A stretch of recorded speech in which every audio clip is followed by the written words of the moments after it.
कांचन गौरांगी राधे वृंदावनेश्वरी वृषभानुसुते देवी तं प्रणमामि हरे जय श्री राधे। এখন শ্রীমদ্ ভাগবতে তৃতীয় স্কন্ধের অষ্টবিংশতি অধ্যায় থেকে পাঠ করছি। ভগবক্তি সম্পাদন সম্বন্ধে কপিল দেবের উপদেশ।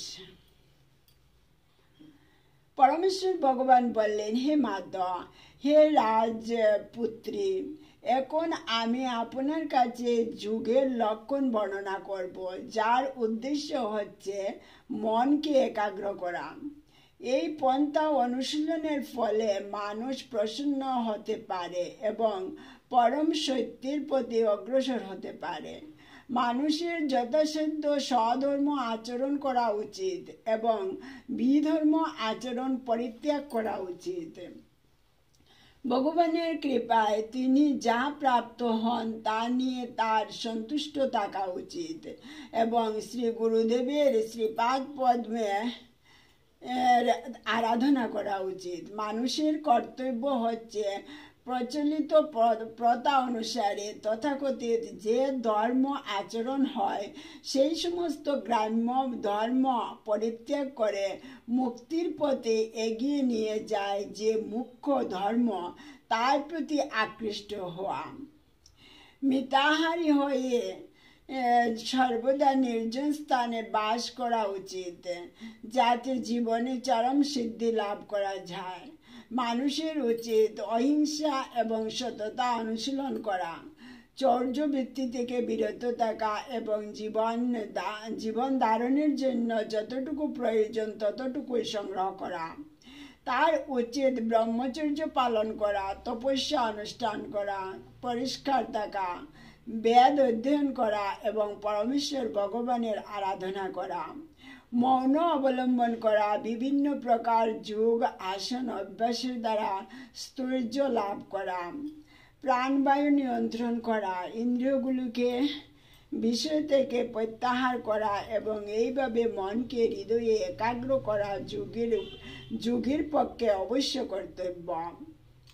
প্রাণবায়ু এবং মনকে দেহাভ্যন্তরে প্রাণের 6টি চক্রের কোনো একটিতে ধারণ করে মনকে পরমেশ্বর ভগবানের অপ্রাকৃত লীলায় ধ্যানস্থ করার নামই হচ্ছে সমাধি বা মনের সমাধান।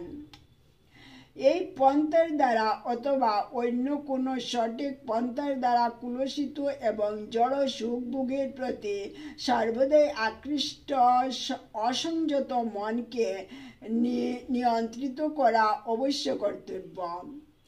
এইভাবে নিজেকে পরমেশ্বর ভগবানের চিন্তায় স্থির করতে হয়। মন সংযত করে জিতাসন হয়ে নির্জন এবং পবিত্র স্থানে আসন বিছিয়ে সহজ মুদ্রায় উপবিষ্ট হয়ে দেহ ঋজু রেখে প্রাণায়াম অভ্যাস করতে হয়। যোগীর কর্তব্য অত্যন্ত গভীরভাবে শ্বাস গ্রহণ করা, তারপর সেই শ্বাস ধারণ করা এবং অবশেষে শ্বাস ত্যাগ করা, অথবা বিপরীত ক্রমে প্রথমে শ্বাস ত্যাগ করা, তারপর শ্বাস বাইরে ধারণ করা এবং অবশেষে শ্বাস গ্রহণ করা। এইভাবে প্রাণবায়ুর পথ শোধন করতে হয়। তা করা হয় যাতে মন অচঞ্চল হয়ে স্থির হতে পারে। অগ্নি এবং বায়ুর দ্বারা সন্তপ্ত হলে স্বর্ণ যেমন সমস্ত মল থেকে মুক্ত হয়, যোগীও তেমনি প্রাণায়াম অভ্যাস করার ফলে অচিরেই সমস্ত মানসিক উপদ্রব থেকে মুক্ত হন। প্রাণায়ামের দ্বারা সমস্ত শারীরিক দোষ সম্পূর্ণরূপে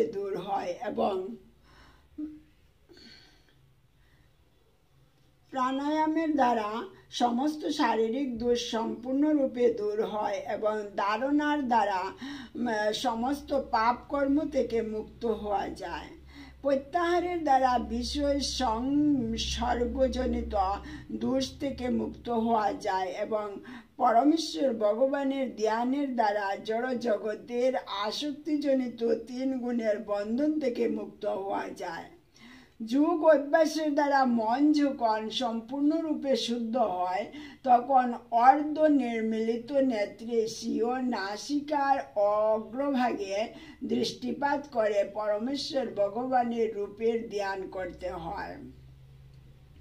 পরমেশ্বর ভগবানের মুখপদ্ম সুপ্রসন্ন, নয়ন পদ্মগর্ভের মতো অরুণ বর্ণ, অঙ্গ নীল উৎপল দলের মতো শ্যামবর্ণ। তার তিন হাতে তিনি শঙ্খচক্র এবং গদা ধারণ করে রয়েছেন। তার কটিদেশ পদ্ম কেশরের মতো পীত উজ্জ্বল পট্টবস্ত্রে আচ্ছাদিত। তার বক্ষস্থলে শ্রীবৎস চিহ্ন, তার কণ্ঠে দীপ্তিশালী কৌস্তুভমণি বিরাজিত। তার গলদেশে বনমালা বিলম্বিত রয়েছে এবং মধুর গন্ধে মত্ত ভ্রমরেরা মালার চারিপাশে গুঞ্জন করছে। তিনি বহুমূল্য মুক্তাহার, কিরীট, অঙ্গদ এবং নূপুরের দ্বারা অত্যন্ত সুন্দরভাবে সজ্জিত।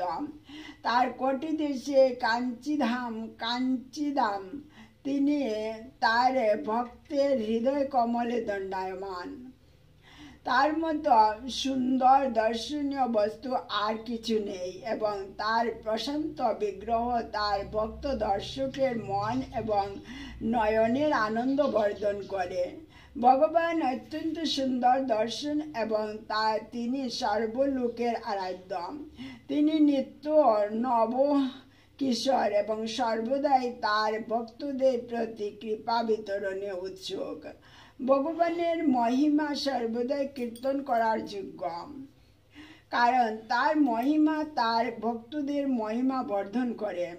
তাই ভগবান এবং তার ভক্তের ধ্যান করা উচিত। মন যতক্ষণ না স্থির হয় ততক্ষণ পর্যন্ত ভগবানের শাশ্বত রূপের ধ্যান করা উচিত। এইভাবে ভগভক্তিতে নিরন্তর মগ্ন হয়ে যোগী তার হৃদয়ে ভগবানকে দণ্ডায়মান, গমনশীল, উপবিষ্ট অথবা শায়িত অবস্থায় দর্শন করেন। কারণ পরমেশ্বর ভগবানের লীলাসমূহ সর্বদাই অত্যন্ত সুন্দর এবং আকর্ষণীয়।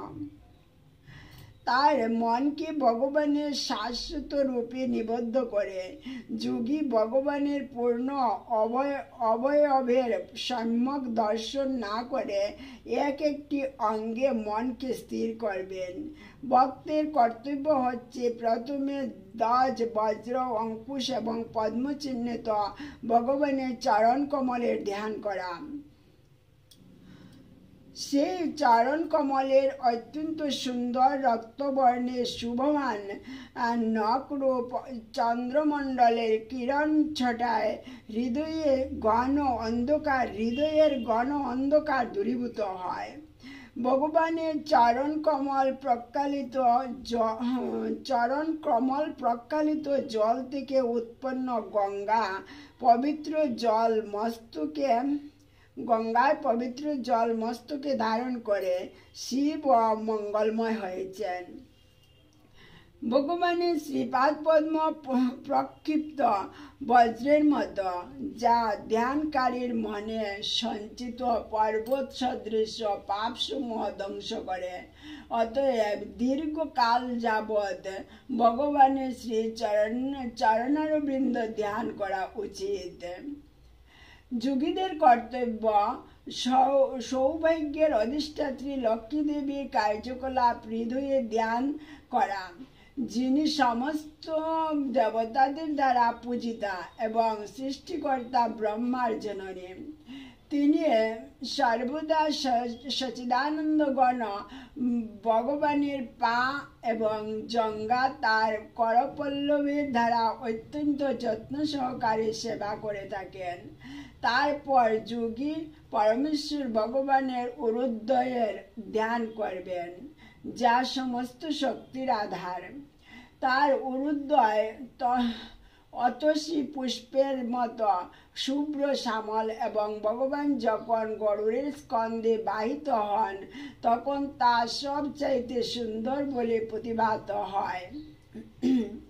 তারপর যোগী গোলফ দেশ পর্যন্ত লম্বিত পীত বসন পরে কাঞ্চিধাম বেষ্টিত ভগবানের সুডল নিতম্ব দেশের ধ্যান করবেন। তারপর যোগী ভগবানের উদরে মধ্যভাগে নাভি সরোবরের ধ্যান করবেন। সেই নাভি থেকে ভুবন সমূহের অধিষ্ঠান স্বরূপ একটি পদ্ম প্রাদুর্ভূত হয়েছিল। সেই পদ্ম হচ্ছে প্রথম সৃষ্ট যে ব্রহ্মার আবাসস্থল। তারপর যোগী ভগবানের স্তনধুয়ের ধ্যান করবেন, এবং যা উৎকৃষ্ট মরকত মণির দ্বারা অলঙ্কৃত, এবং যা তার বক্ষের দুগ্ধ ধবল মুক্তামালার কিরণের প্রভাবে শ্বেতাভ বলে প্রতীত হয়। তারপর যোগীর কর্তব্য মহালক্ষ্মীর আবাসস্থল পরমেশ্বর ভগবানের বক্ষের ধ্যান করা। ভগবানের বক্ষ মনের সমস্ত দিব্য আনন্দের উৎস এবং নয়নের পূর্ণ সন্তোষ প্রদানকারী। তারপর যোগী সমগ্র বিশ্বের দ্বারা পূজিত ভগবানের কণ্ঠদেশে হৃদয়ে ধ্যান করবেন। ভগবানের কণ্ঠ তার বক্ষস্থলে দুলদুল্যমান কৌস্তবমণির সৌন্দর্য বর্ধন করে।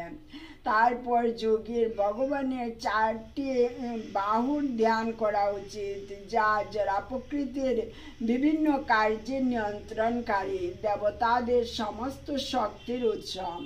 তারপর মন্দার পর্বতের ঘূর্ণনের ফলে উজ্জ্বল তার হাতের অলঙ্কারগুলির ধ্যান করা উচিত। তার হস্তধৃত সহস্র অর সমন্বিত এবং দুঃস্ব ও তেজসম্পূর্ণ সুদর্শন চক্রের ধ্যান করা উচিত, এবং তার কমল সদৃশ্য হস্তে রাজহংসের মতো প্রতীয়মান শঙ্খেরও ধ্যান করা উচিত। ভগবানের অতি প্রিয় কৌমুদকে গদার ধ্যান করা উচিত।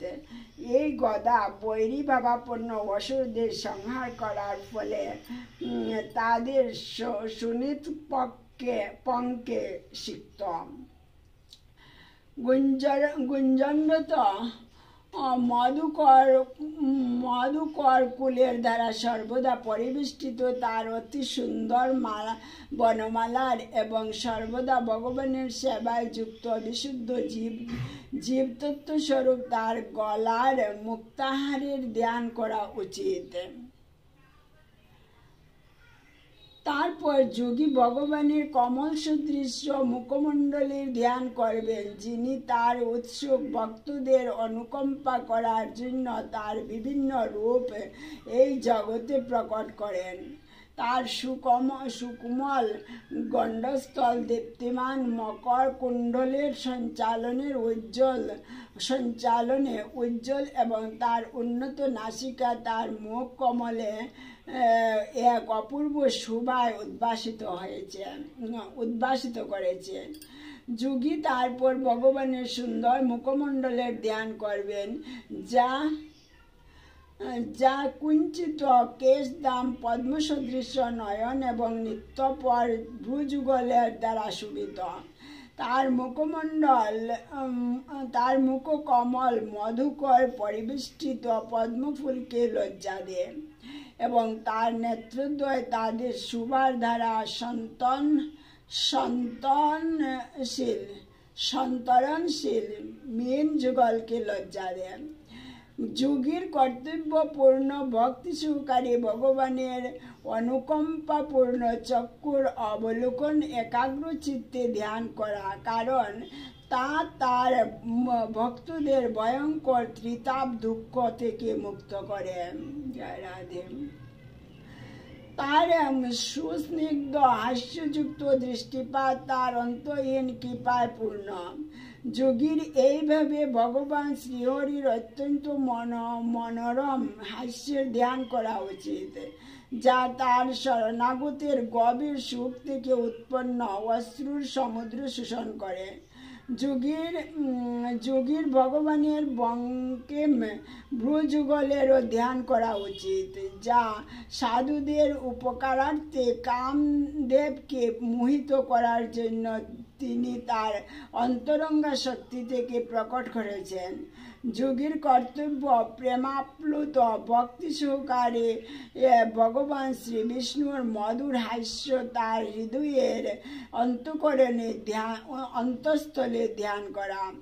বিষ্ণুর এই হাস্য এতই মনোরম যে তা অনায়াসে ধ্যান করা যায়। পরমেশ্বর ভগবান যখন হাসেন তখন কুন্দকলের পঙ্গক্তির মতো তার ক্ষুদ্র দন্তরাজি তার অধরুষ্টের কান্তিতে অরুণাভ হয়ে ওঠে। যোগী যখন একবার তার মনকে ভগবানের এই মধুর হাস্যে স্থিত করেন তখন আর তার অন্য কিছু দর্শন করার বাসনা থাকে না।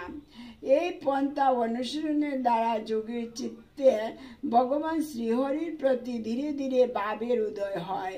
তখন আনন্দের আতিশয্যে তার দেহে রোমাঞ্চ হয় এবং তার চিত্ত ভক্তিরসে দ্রবীভূত হয়। তিনি তখন গভীর প্রেমে নিরন্তর আনন্দ অশ্রুতে অবগাহন করেন। বড়শির দ্বারা মাছকে আকর্ষণ করার মতো তার চিত্ত, যা ভগবানকে আকর্ষণ করার জন্য ব্যবহৃত হয়, তা ধীরে ধীরে জড় জাগতিক কার্যকলাপ থেকে মুক্ত হয়ে যায়।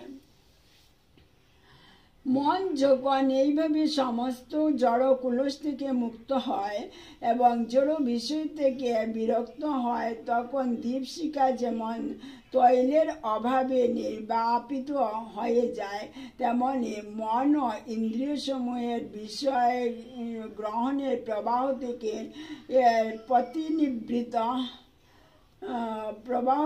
প্রতিনিবৃত হয় এবং ব্যবধান রহিত হয়ে পরমেশ্বর ভগবানকে প্রত্যক্ষ করে।